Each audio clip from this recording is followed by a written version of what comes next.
But first, a Queen City neighborhood modeling the way with a $500 million investment in the future of Buffalo's Fruit Belt.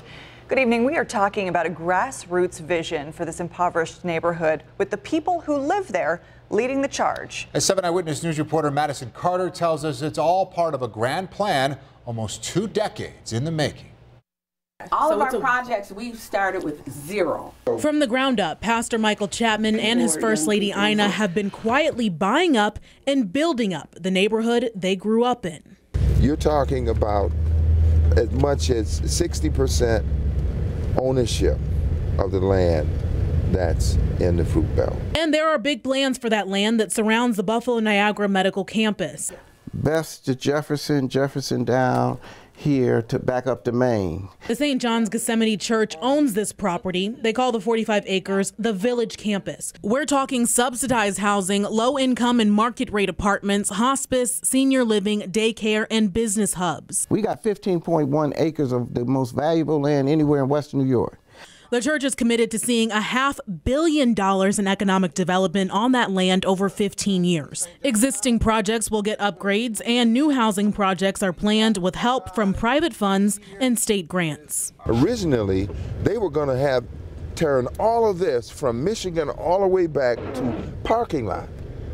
And the pastor stepped in and stopped them and said, no, I'll develop the Fruit Belt.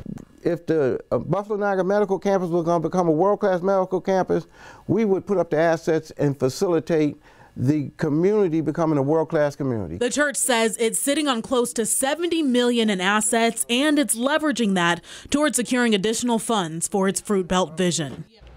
And Madison joining me now. Ambitious project here, Madison, but just to be clear, the shovel has not hit the ground yet. Correct. The shovel hasn't hit the ground yet. I was talking with the developer, Sinatra, who's working with the church on this project. He said what the next step is getting that application to the state for funding. They're expecting all of that to go through. Just in case it doesn't, if there are any hiccups, they do have some bridge lenders in place, they said, to hopefully get the funds pushed through for the project. No, we're talking about the Fruit Belt. Anytime we talk about development there, we also hear concerns about gentrification. What are they saying about that? So the pastor told me right out of his mouth, this whole project, the $500 million, is to stop gentrification right in its tracks. He wants people from that neighborhood to help reinvigorate their own neighborhood, and he's willing to help train them if necessary. Take a listen to how they're doing that. We had our own human resource. When we trained them, we didn't have to send them to someone else, and then somebody else see there's a 2-year gap. Say, where you been for 2 years? They've been in jail. Well, we know they was in jail. We live right down here. Before you get into more trouble, get over here and start sweeping around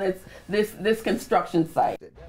They're doing it all themselves. If this project breaks ground this spring, like they're hoping, this will be the largest development project on the east side of Buffalo that has ever been done. Wow. Okay. Thank you very much, Absolutely. Madison. And we will be following this project every step of the way.